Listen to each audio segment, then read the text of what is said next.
Sindirimi ve metabolizmayı hızlandıran, bağırsakları temizleyen, kabızlık gideren kür tarifi. Bir tenceremin içerisine öncelikle büyük boy bir su bardağı soğuk su ekliyorum. Ve şimdi şöyle bir tatlı kaşığı kadar rezene ekliyorum. Bağırsakları çalıştırır, kabızlığa iyi gelir ve yağ yakımını hızlandırır arkadaşlar.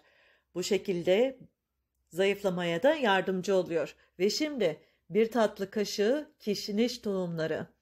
Bağırsak sağlığına destek verir.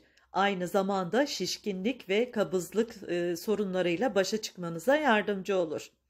Diğer malzeme. Ben burada tane kimyon kullandım. Toz kimyon da kullanabilirsiniz arkadaşlar. Aynı ölçüde yani bir tatlı kaşığı kimyon ekliyorum.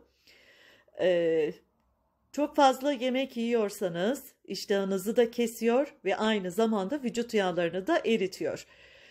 Bağırsak dostu olarak da biliniyor. Ve son olarak zencefil. Eğer tozunu kullanacaksanız dolu dolu bir çay kaşığı, bu şekilde kurusunu kullanacaksanız bir parça kullanabilirsiniz arkadaşlar. Zencefil kurusu. Tazesini kullanırsanız da ceviz büyüklüğünde kullanmanız yeterli olacaktır.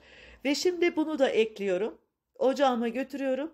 5 dakika kaynaması için bekliyorum.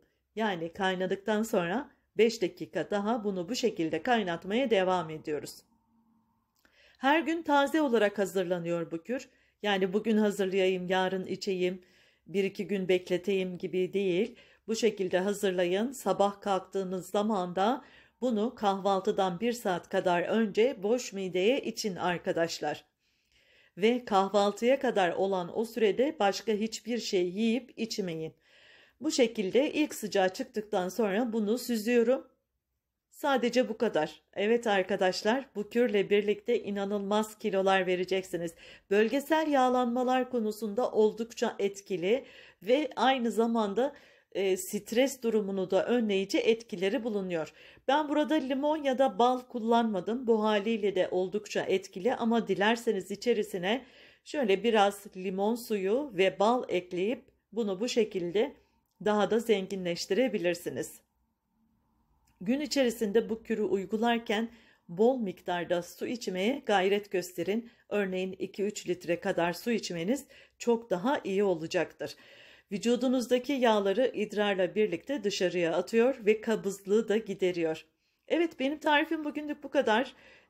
Umuyorum tarifimi beğenirsiniz. Lütfen kanalıma abone olmayı, videoları beğenmeyi ve tarifi sevdiklerinizle paylaşmayı unutmayınız.